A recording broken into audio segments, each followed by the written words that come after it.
뭐 서울시가 인위적으로 이렇게 인허가를 끈 느낌이 있죠. 그런 것들은 서울시장이 바뀌면 바로 바뀔 수가 있습니다. 그래서 그런 것들은 바로 진행이 되겠죠. 이것들은 이제 서울시가 자의적으로 미룬 것들이거든요. 재건축 같은 경우에는 박원순 시장 시절에 뭐 한 25만 원 정도를 인허가를 미뤘다 할 정도로 어마어마하게 물량이 밀려 있습니다. 예를 들면은 뭐 법에도 없는 국제 현상 공모를 해서 설계를 하라. 또는 이제 법에도 없는 뭐 집창촌의 흔적을 유지하라.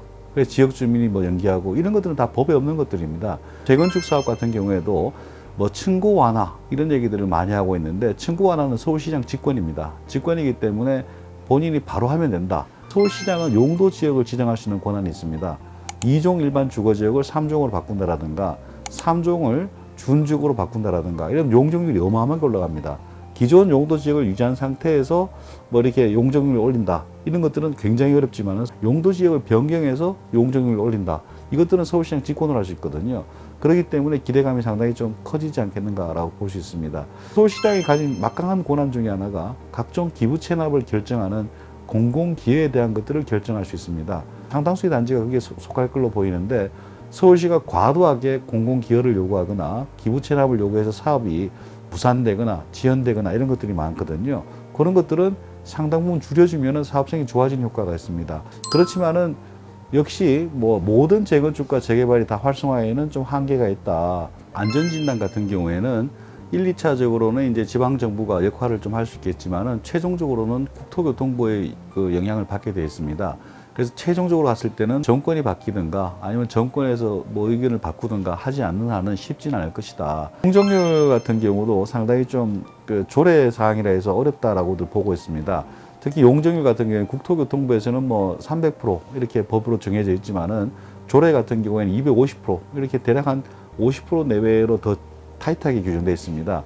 이런 것들을 풀려면은 이제 지자체 의회의 그 어떤 협조를 받아야겠죠. 그럴 경우에는 이제 뭐 지자체 의회가 과연 반응을 할 것인가. 여기도 확률이 좀 있는 것 같습니다. 일단 여당이 다 장악하고 있기 때문에 절대 반대할 것이다 라는 게 있겠지만은 내년에 선거가 있습니다. 선거가 있는 상황에서 지역구 민원들이 어마어마하게 세질 텐데 이 사람들이 단순하게 다 반대할 수 있겠느냐. 그래서 조례 자체도 그 개정 자체가 불가능하다고까지는 보기 어려운 게 아닌가라고 보여지고 있고 행정이라는 게 공평하게 가야 되거든요.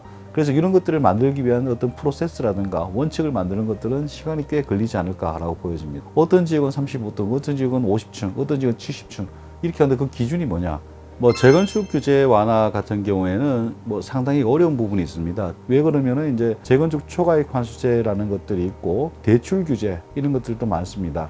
그리고 개발 부담금 부과 이런 것들도 다 중앙정부 관할입니다. 그렇기 때문에 모든 단지가 다 화랑이 되어 가지고 뭐 재건축 재개발이 된다라고 보기에는 좀 어렵지 않느냐라고 보여집니다.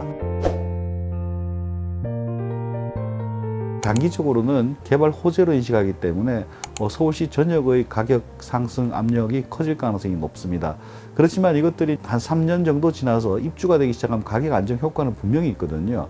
그렇기 때문에 이제 뭐 단기적으로는 가격이 오르더라도 중장기적인 안정을 위해서는 어쩔 수 없는 게 아닌가라고 보여집니다. 그리고 당초에는 가격 상승 압력이 많이 높아질 것이다라고 예상을 하는 사람이 많았는데 지금 상황 자체가 이제 작년 올해까지 너무 많이 올랐습니다. 이 상황에서 과연 지금까지 보였던 그런 상승세를 보여줄 것이냐 아니면 살짝 오르고 조금 지지부진한 모양을 보여줄 것인가 봤을 때는 후자 쪽의 가능성이 높습니다. 너무 많이 올랐다는 고점에 대한 피로감이 있고 거시경제가 너무너무 불안하거든요. 이제 일시적으로 오르긴 하겠지만은 중장기적으로 계속 올라가기에는 좀 힘에 부치지 않는가라고 보여집니다. 순서를 잘 정하면은 어느 정도 가격 상승 압력을 좀 누그러뜨릴 수 있는 게 아닌가라고 보여집니다. 아주 상징적인 것들, 뭐 음마 아파트라든가 뭐 잠실, 반포 이런 지역을 먼저 해주겠다. 그러면 이 가격이 거의 폭발적으로 올라갈 가능성이 있습니다.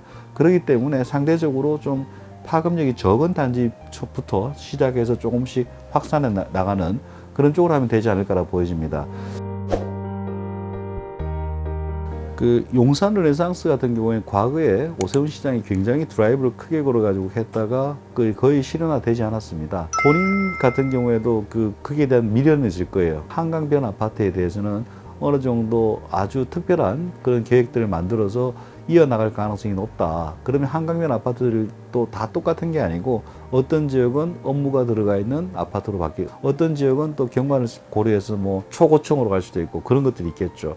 강남에 대해서는 아마 그렇게까지 자기가 세게 못할 겁니다. 내년에 또 선거가 있는데 강남발 집값 불안이 된다. 그러면 굉장히 힘들어지겠죠. 그리고 강남은 오세훈 시장 입장에서는 집토끼라고 볼 수 있습니다. 강북은 뭐 산토끼라고 볼 수 있고요. 산토끼를 계속 잡아서 내년 선거를 해야 되는 입장이면은 강북 쪽에 더 큰 혜택이 가지 않겠느냐. 그럼 르네상스하고 같이 연결시켜서 해보면은 마용성. 이 이제 과거에 할 때도 굉장히 핫한 지역이 있는데 그런 지역들도 이제 그 혜택을 받겠죠. 지금 당장 하기에는 좀 부담스러울 것이다. 마용성이라든가 한강변의 다른 강남 쪽의 아파트라든가 이런 것들은 가격 파급 효과가 너무 큽니다. 그렇기 때문에 그런 것들은 어떤 원칙을 만들고 뭐 진행하는 프로세스를 만들고 이런 것들을 하는데 조금 시간이 걸리지 않겠냐 그렇게 예상하고 있습니다.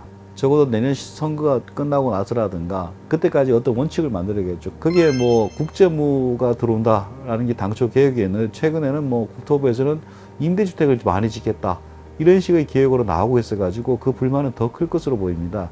그렇지만 이제 시장이 바뀌었고 인허가권을 갖고 있으니까 거기에다가 임대주택을 무지막지하게 짓는다 이런 것들은 아마 좀 줄어들지 않겠냐. 우리가 알고 있는 뉴욕의 이제 뭐 그랜드 센트럴 역이라든가 유니온 스테이션 이런 것들이 많거든요. 거기에 임대주택 단지가 모였다. 이런 것들은 제가 본 적이 없습니다. 용산역은 거의 전국으로 가는 KTX가 출발하는 그런 지점이기도 한데 그런 역 주변에 갑자기 임대주택이 뭐 수천 세대가 모여있다. 그것보다는 국제 업무라든가 해서 세계적으로 좀 도약하는 그런 기능이 뭐 상식적으로 맞는 거가 되겠죠.